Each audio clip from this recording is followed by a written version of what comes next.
दोस्तों नमस्कार, मैं मुकेश उदैनिया सीधे बोल में आप सभी का स्वागत करता हूं।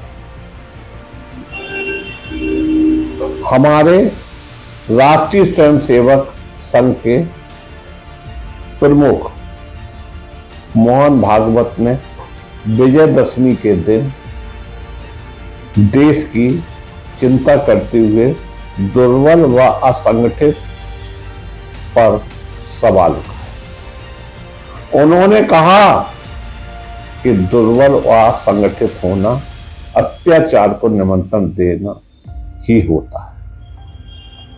उन्होंने जिस परिप्रेक्ष्य में ऐसा कहा उसके एक नहीं कई अर्थ निकाले जा रहे हैं। पहला तो यह दुर्बल का अर्थ निकला जा रहा है कि समाज में दुर्बल तो वही है जो आजादी के बाद से अब तक अपने पैरों पर खड़े नहीं, और आज भी ऐसे करोड़ों निरीह और कमजोर लोग लाइन में लगकर मुफ्त में 2 जून की रोटी पाने के लिए बेकरार रहते हैं। और केंद्र सरकार आज भी देश के 80 करोड़ लोगों को मुफ्त में राशन बांट रही है। इसी पर हमारे राष्ट्रीय स्वयंसेवक संघ के अध्यक्ष मोहन भागवत ने बात कही।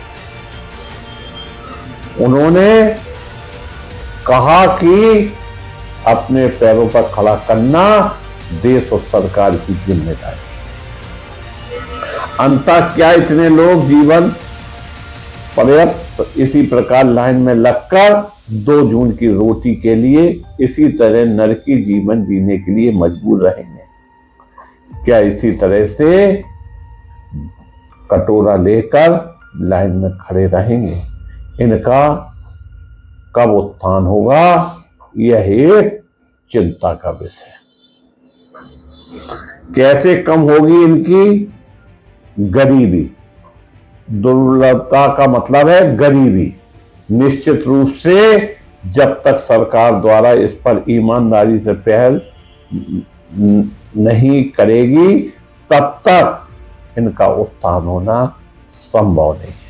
हिंदुओं के संगठित और सशक्त होने की बात भी उन्होंने कही, और उन्होंने कहा क्या संविधान में इसका उल्लेख है कि दुर्बल और मजबूत बनाने के लिए और संगठित करने के लिए हिंदुओं को मजबूत होना पड़ेगा?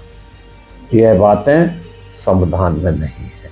यही वजह है कि हिंदुओं को मजबूत होने की बात समझ में नहीं आ रही है। अपने देश को विदेशी ताकतों से बचाने के लिए हमें मजबूत तो होना ही पड़ेगा और संगठित भी।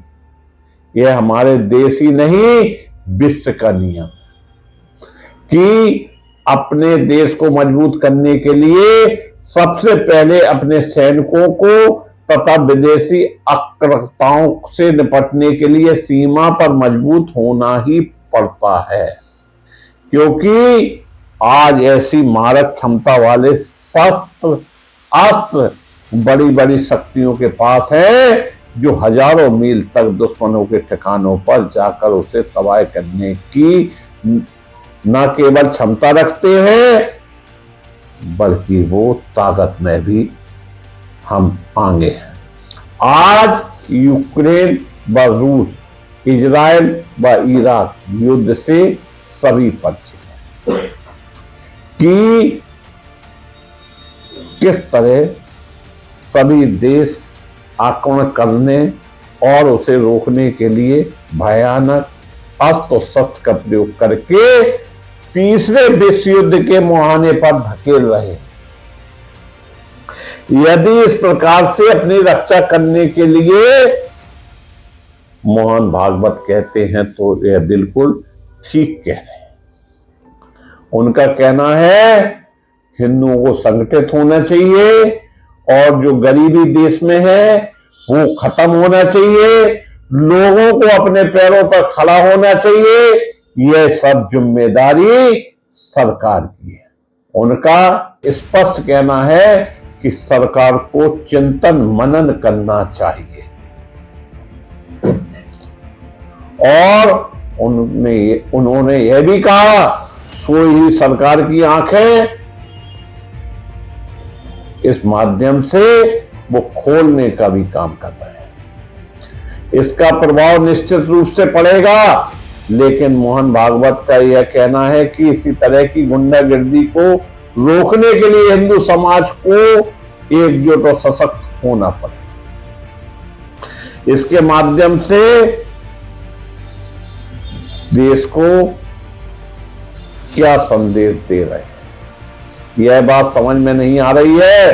पिछले कुछ वर्षों में एक जाति विशेष के लिए हिंदू गुरुओं या समाज सुधारकों गुरुओं द्वारा जिस प्रकार हिंदुओं को डराने और एक वर्ग विशेष के प्रति घृणा उत्पन्न किए जाने की बात की जा रही है, उसकी विवेचना करना यहां ठीक नहीं।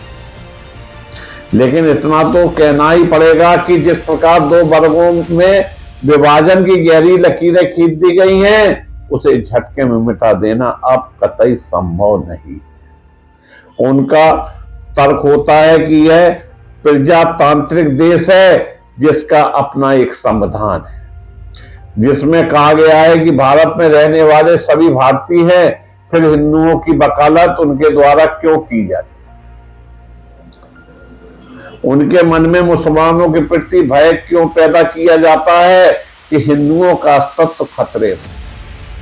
क्या हम अपने ही देश में इतने बेगाने हो गए कि हमें अपने ही देश में के मुसलमानों से जान माल का खतरा पैदा हो गया है? अब एक गहन प्रश्न यह भी है कि आखिरकार देश के किसी और समुदाय को नहीं, केवल हिंदुओं को मुसलमानों से खतरा है?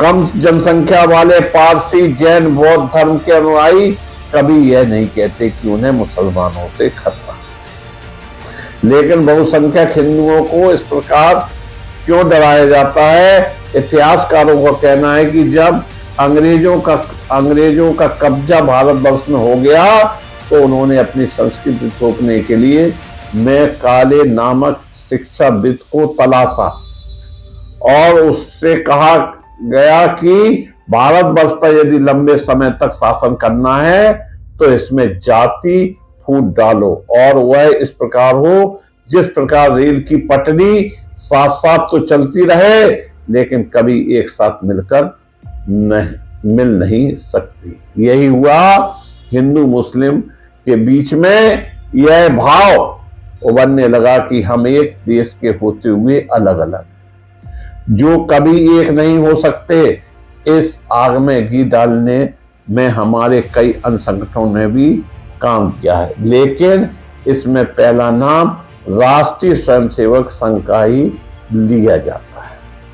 राष्ट्रीय स्वयंसेवक संघ आरएसएस के प्रमुख मोहन भागवत ने कहा कि पिछले कुछ वर्षों में भारत अधिक मजबूत हुआ है तथा विश्व में उसकी साख बढ़ी है, लेकिन भयावह षड्यंत्र देश के संकल्प की परीक्षा ले रहे हैं। उन्होंने कहा कि बांग्लादेश में यह बात फैलाई जा रही है कि भारत एक खतरा है और उन्हें बचाव के लिए पाकिस्तान से हाथ मिलाना चाहिए। श्री भागवत ने कहा कि व्यक्तिगत और राष्ट्रीय चरित्र की दृढ़ता और शुभता और धर्म की विजय के लिए शक्ति का आधार बनती है, चाहे परिस्थितियां अनुकूल हो या प्रतिकूल। उन्होंने सरकार पर एक कटाक्ष करते हुए कुछ अपने शब्दों में सारी बात कह दी। उन्होंने संगठित होने की भी बात कही, हिंदुओं की भी बात कही और तीसरे विश्व युद्ध की तरफ जो दुनिया जा रही है इस पर भी उन्होंने अपने शब्दों में वो बात कह दी जो जरूरी है और उनकी बात कहीं ना कहीं सटीक व्यक्ति है।